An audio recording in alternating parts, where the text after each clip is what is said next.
Good evening. I'm Chris Matthews in Washington. So what do you make of this thing, this Trump thing out there? Is it a moment, a flash in the pan? Or has he got something that will last right into the electoral battle for the presidency? Well, let me read you something from my brother, Charlie. I've told you about him many times before. He's my brother who's had a lifetime uncanny ability to pick presidential winners. Who he votes for wins. Well, this is what he wrote me early today, and I take it very seriously. Quote, Trump has energized the middle. The middle is where every winner wins. The idiots who think that the far right and the far left have to be kowtowed to are wrong. He's talking to people like me, and we love it. We are not idiots and realize this may be a fairy tale. But he is not stuck in the Washington crowd, who most of us Republicans known as rhinos hate. That's moderate Republicans. We hate the log jams the Republican Party creates. We hated the last two elections as the candidates sucked. It's my brother talking. The VP selections were awful. That was Sarah Palin and the rest. Flat out unelectable. We voted for Obama, who has in all accounts been much better than the choices we had. But he still missed the mark on a lot of stuff. Much better than Bush and the VP, of course. That's Cheney, who came before, who we do not speak his name in or out of Hogwarts. That's my brother talking. So within the hour now, Donald Trump's expected to take the stage for a campaign rally in Alabama in front of a crowd of about, well, I think precisely 36,000 people, which is an unusual crowd for any sport, certainly the sport of politics. Anyway, he'll also be holding a press conference with reporters. We'll take you to that event live as soon as we can get you to it, as soon as it starts. NBC's Katie Turr is on the site in Mobile, Alabama.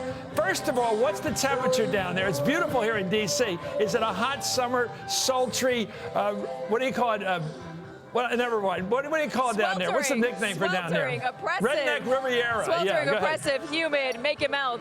It's a little cooler now, thank you. I think it might threaten to rain at some point tonight, but so far it's held off. 90 degrees today, pretty awful and muggy, but people are still coming out. They're lined up, they're filing in right now, and it looks like he's going potentially to fill this stadium, although there is a long way to go, and he's just done a flyby in his Trump 757. Chris. Are there any black people there?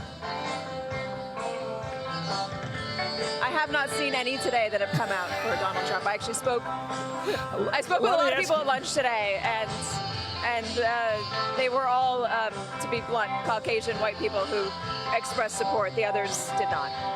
Let me ask you about the airplane. I heard there was a flyover at a later moment. There it is. Yeah, there was.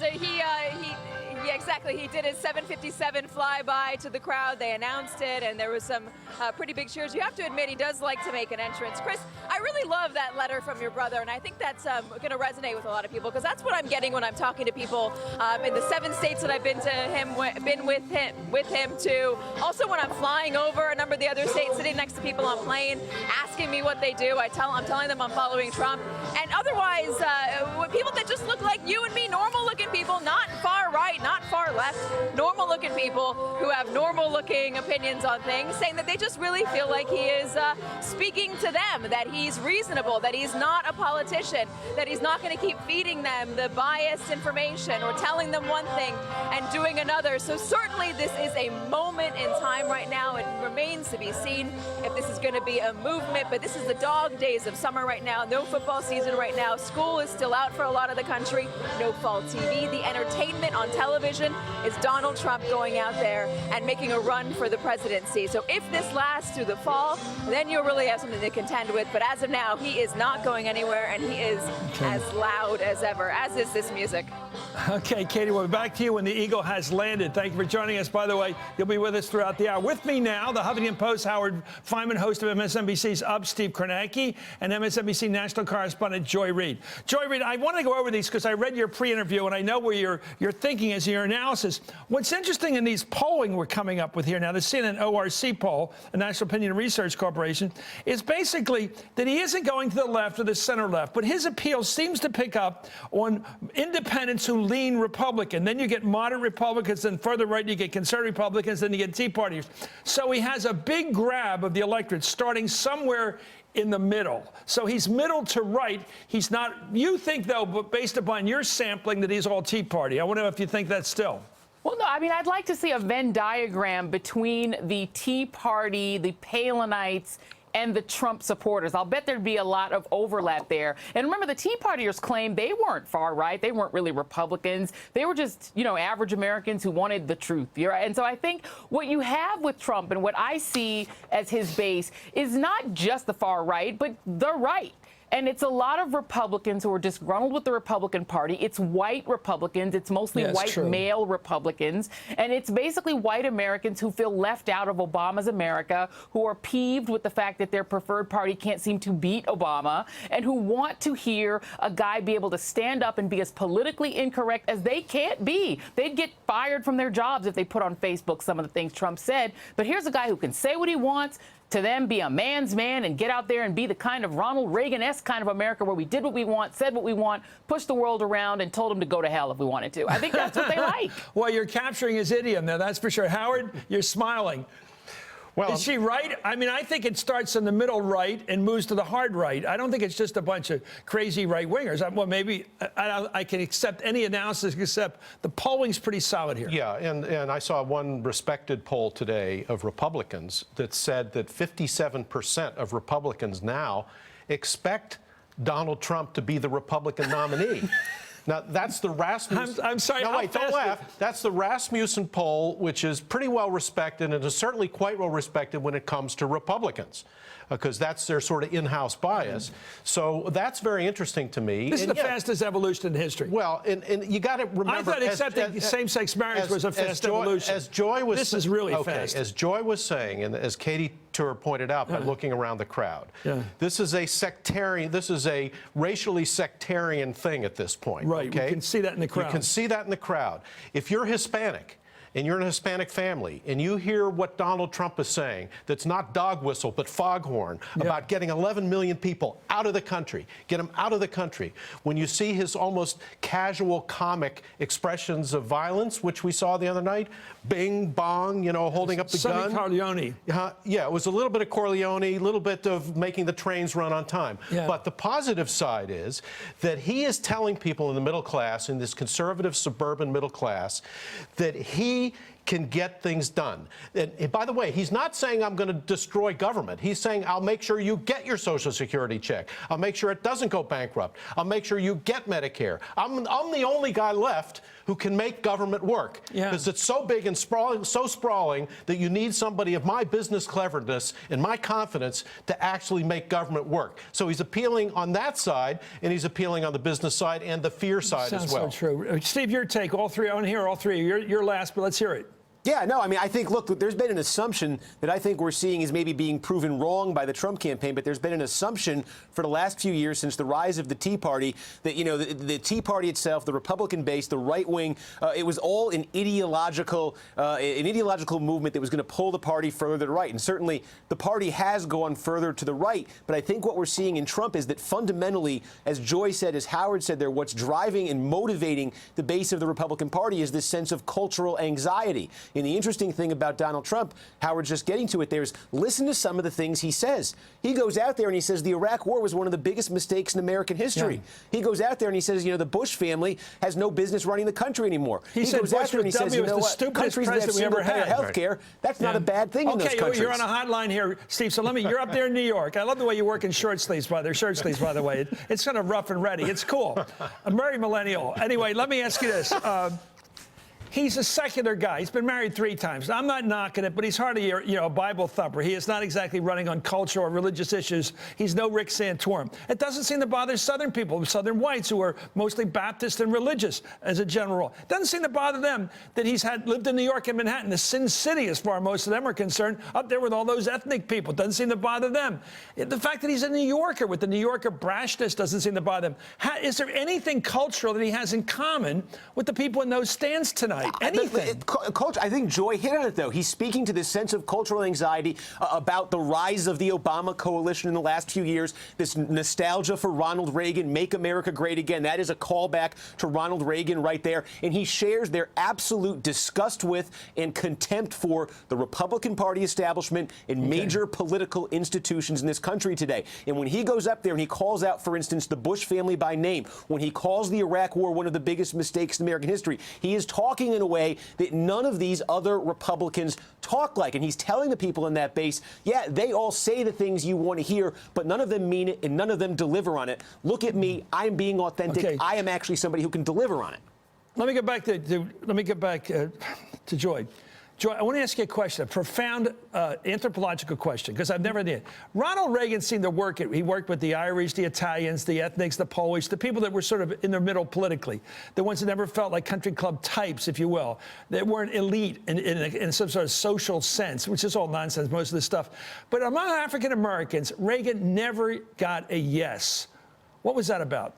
Well, it was partly because of the style, because you remember Reagan comes in and his message, he starts in Philadelphia, Mississippi, which wasn't exactly a way to start off your campaign, being open to African Americans, right? And then the three civil rights guys were buried alive. Yeah, I remember exactly. that. The place where those three civil rights leaders were murdered, and he said things about states' rights that were meant to be a dog whistle to that same kind of Archie Bunker crowd. So he turned off African Americans right from the get-go. And I think that what Reagan's message had in common with the kind of meat and potatoes message that you're hearing from Donald Trump is that the substitute slogan for it could be, it's time you got yours, right? This attitude of the African Americans, they got theirs, they got the White House. The gays are getting theirs. Look at all of us focused on gay marriage. The Latinos got theirs. They get to come over the border. Look, they're everywhere in our country. It's time you got yours. He's saying to that middle-aged white guy, whether he's rich, middle class, or broke, I'm going to make sure you get yours. This is going to be your country again. It's a very ethnically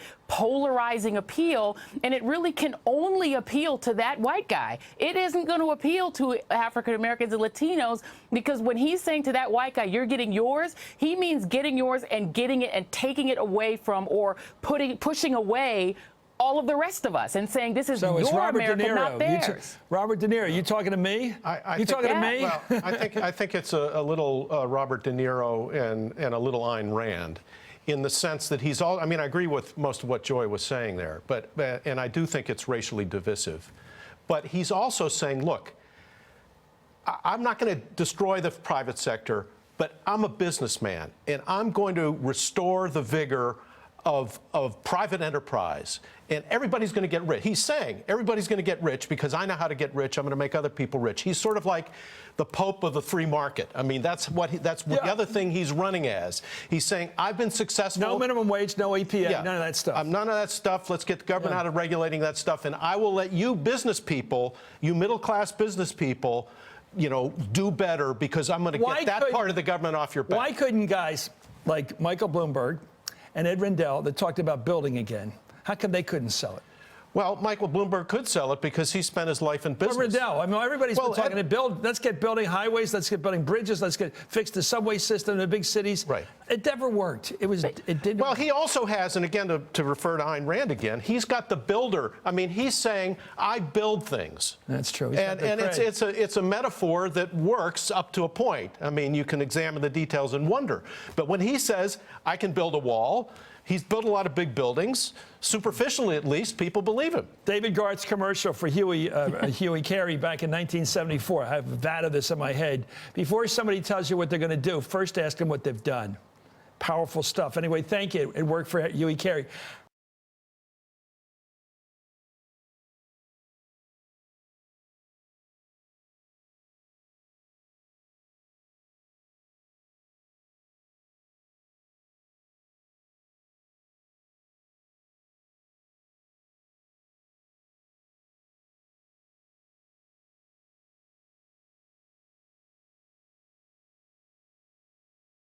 In the year 2015, in South Carolina, in Vermont, and throughout America, children are going hungry. It is not acceptable that billionaires become richer when kids in this country go hungry. Welcome back to Harvard. That was, of course, Bernie Sanders warming up, rallying a crowd in South Carolina just moments ago. The Democratic primary race doesn't have the same fireworks, of course, we're seeing on the Republican side, at least not right now. But frontrunner Hillary Clinton might be set for a collision course with her closest rival, Bernie Sanders, who's holding a town hall meeting in Columbia, as I said, South Carolina, as we speak. Anyway, a report today in the New York Times compares Sanders' insurgent campaign to that of Barack Obama 8 years ago. Quote, by overtaking Hillary Rodham Clinton in New Hampshire in some polls and drawing tens of thousands of people to his events on the West Coast, as well as thousands in Iowa and Nevada, Mr. Sanders, 73 years old, has recaptured the enthusiasm that fueled the 2008 Obama campaign, with T-shirts that say, "Feel the burn," and show an image of a floppy white hair and glasses replacing the famous image of the Obama Hope poster. Anyway, sure enough, that image of Sanders is ubiquitous at his campaign events, has become a symbol of what Sanders has described as a coming political revolution. In 3 short months, he's consolidated enough Democratic support to emerge as the chief, and this is what he has won. He is now the chief alternative to frontrunner Hillary Clinton, all by himself. His gains are most evident in New Hampshire, of course, where he leads Hillary Clinton by 7 points, according to the Boston Herald Franklin Pierce University poll. 44% to 37%, and that's real. We're joined right now by the roundtable. Ron Reagan, who's out there in Seattle, and Howard Feynman's here. MSNBC political analyst April Ryan is a White House correspondent for American Urban Radio Networks, and Jason Johnson, he's our newcomer here, a political contributor to NBCnews.com. Let me go to Ron Reagan, give you the first shot. You're out there, Ron. Is this a moment or a movement? Let's start with Bernie. Let's start with the Democratic side. Is it a moment or a movement? It remains to be seen. Right now, we can certainly declare it a moment. If he does any better, if he wins some primaries, then I think we'll start calling it a movement. It's interesting that Bernie Sanders and Donald Trump couldn't be more different in many ways. I mean, Donald Trump looks like he spends hours on his comb over, and Bernie Sanders looks like he's never been introduced to a comb. But on one thing, they're very much alike, and they've both tapped into a kind of contempt. I think there is growing in the middle of the country, if you will, for politics as usual and the usual candidates. Whether it's on the right or on the left, you've got a lot of people out here who identify with these two candidates who are just disgusted with the usual suspects showing up and saying the usual things. Let me go to Jason on this. It seems to me the difference in age between Trump and Bernie is hardly any. It's like 3 or 4 years. Right. But one seems to, it's not just appearance, but one really represents an earlier age, the 1930s, the 1960s, the socialist tradition, fair enough. Whereas this other guy's like Mr. Improv. I don't know what tradition he represents, Donald Trump. What?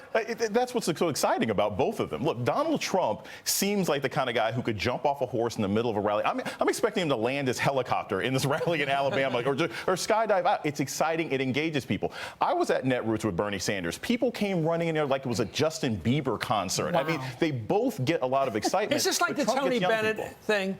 Tony Bennett's pushing, 90 almost, yes. And the guy has got, for years, he's been able to make this comeback work.